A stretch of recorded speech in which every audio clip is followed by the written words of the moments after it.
അസ്സലാമു അലൈക്കും വറഹ്മത്തുള്ളാഹി. അൽഹംദുലില്ലാ നഹ്മദുഹു വനുസല്ലി അലാ റസൂലിഹിൽ കരീം. തേജസ് ന്യൂസിൻ്റെ ആത്മസഞ്ചാരത്തിലേക്ക് സ്വാഗതം. അന്ധവിശ്വാസങ്ങളെയും അനാചാരങ്ങളെയും തിരസ്കരിക്കാനോ സത്യവിശ്വാസവും സൽക്കർമ്മവും സ്വീകരിക്കാനോ മക്കയിലെ മുസ്ലിം നവാഗത സംഘത്തിനെ ഖുറൈശികൾ അനുവദിച്ചില്ല. മാനവികമായ ആ ദൈവിക ദർശനത്തിനെതിരെ അവർ ആയുധമെടുത്തു. അക്രമത്തെ അതിജീവിക്കാൻ ശേഷിയില്ലാത്ത ദുർബലരായ 80ഓളം അനുയായികളെ പ്രവാചകൻ നജ്ജാഷി രാജാവ് ഭരിക്കുന്ന എത്യോപ്യയിലേക്ക് പറഞ്ഞയച്ചു. അദ്ദേഹം അവർക്ക് അഭയം നൽകി. അവരവിടെ കഴിഞ്ഞു വരവേ ഉമാറത്ത് ബിൻ വലീദ്, അംർ ബിൻ ലാസ് എന്നീ ഖുറൈശി പ്രതിനിധികൾ കൈ നിറയെ പാരിതോഷികങ്ങളുമായി രാജാവിനെ കാണാനെത്തി. വന്നപാടെ അവർ പാരിതോഷികങ്ങൾ സമർപ്പിച്ച് നമ്രശിരസ്കരായി രാജാവിൻ്റെ കാൽക്കൽ വീണു. അവർ രാജാവിനോട് പറഞ്ഞു, ഞങ്ങളുടെ നാട്ടിൽ നിന്ന് ചില കുഴപ്പക്കാർ അങ്ങയുടെ നാട്ടിൽ അഭയം തേടിയെത്തിയിട്ടുണ്ട്.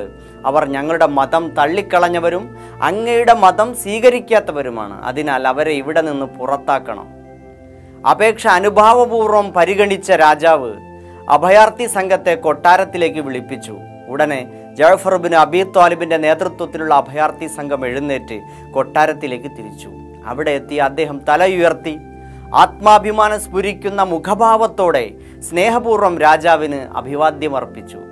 രാജാവിന് അർപ്പിക്കേണ്ട ആഗതരുടെയൊക്കെ പതിവ് പ്രണാമങ്ങൾ കാണാതായപ്പോൾ അവിടെ തിങ്ങിക്കൂടി നിന്ന പുരോഹിതന്മാരും പരിചാരകന്മാരും രാജഭക്തന്മാരും അമർഷമടക്കി പിടിച്ചുകൊണ്ട് പിറുപിറുക്കാൻ തുടങ്ങി. അപ്പോൾ രാജാവ് ചോദിച്ചു, എന്തുകൊണ്ടാണ് നിങ്ങൾ മഹാരാജാവിനെ പ്രണമിക്കാത്തത്? ജഅഫർ റളിയല്ലാഹു അൻഹു പറഞ്ഞു, രാജാവിന് ഞങ്ങൾ സുജൂദ് ചെയ്യാറില്ല. ഞങ്ങൾ അള്ളാഹുവിന് മാത്രമേ തലകുനിക്കാറുള്ളൂ. രാജാവ് ചോദിച്ചു, അതെന്താണ് അങ്ങനെ? ജഅഫർ പറഞ്ഞു, അള്ളാഹുവിനല്ലാതെ മറ്റാർക്കും നിങ്ങൾ സുജൂദ് ചെയ്യരുത്. അള്ളാഹുവിന് നമസ്കരിക്കുകയും സക്കാത്ത് നൽകുകയും ചെയ്യണം.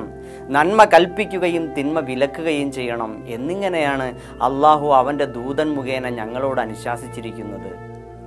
യജമാനന്മാർക്ക് കീഴ്വണങ്ങി സകല ജീവിതഭാരവും പേറി അടിമകളായി ജീവിച്ചിരുന്നവരെ രാജാക്കന്മാർക്ക് പോലും കുമ്പിടാത്തവരായി ജീവിക്കാനും അള്ളാഹുവിന് മാത്രം കീഴ്വണങ്ങി ആത്മാഭിമാനത്തോടെ മുന്നോട്ടു പോകാനുമാണ് ഇസ്ലാം പഠിപ്പിക്കുന്നത്. അള്ളാഹുവിന് സുജൂദ് ചെയ്യുക എന്നത് നമസ്കാരത്തിലെ ഒരു കർമ്മം എന്നതിലുപരി അള്ളാഹു അല്ലാത്തവർക്ക് മുമ്പിൽ തലകുനിക്കുകയോ അസത്യത്തിന് മുമ്പിൽ രാജിയാവുകയോ ചെയ്യാത്ത ധീരമായ ഒരു സാമൂഹിക നിലപാടായി ഉയർത്തിപ്പിടിക്കുന്ന സഹാബി പ്രമുഖനെയാണ് നമുക്കിവിടെ കാണാൻ കഴിയുന്നത്. അഭയാർത്ഥികളും നിർധനരും പീഡിതരുമായി മറ്റുള്ളവരുടെ സഹായത്തിനും പരിഗണനയ്ക്കും കാത്തുനിൽക്കുമ്പോൾ പോലും ആത്മാഭിമാനവും ഔന്നത്യബോധവും അവർ പണയപ്പെടുത്തിയിട്ടില്ല എന്നത് ഒരു വസ്തുതയാണല്ലോ. ലാ ഇലാഹ ഇല്ലല്ലാഹ് മുഹമ്മദുർ റസൂലുള്ളാഹ് എന്ന വിശ്വാസമാണ് അതിനവരെ പ്രാപ്തമാക്കുന്നത്. അള്ളാഹു ചോദിക്കുന്നുണ്ട്, അഫമൻ യംശി മുകിബ്ബൻ അലാ വജ്ഹിഹി അഹ്ദാ അമ്മൻ യംശി സവിയൻ അലാ സിറാത്തിൻ മുസ്തഖീം. സ്വന്തം മുഖം നിലത്തേക്ക് താഴ്ത്തി നടക്കുന്നവനാണോ അതല്ല നേർപഥത്തിലൂടെ നിവർന്നു നടക്കുന്നവനാണോ ഏറ്റവും വലിയ നേർമാർഗി? വിശുദ്ധ ഖുർആന്റെ ചോദ്യം. ആത്മസഞ്ചാരം ഇവിടെ പൂർത്തിയാവുന്നു. അടുത്തയാഴ്ചയിൽ വീണ്ടും മറ്റൊരു വിഷയവുമായി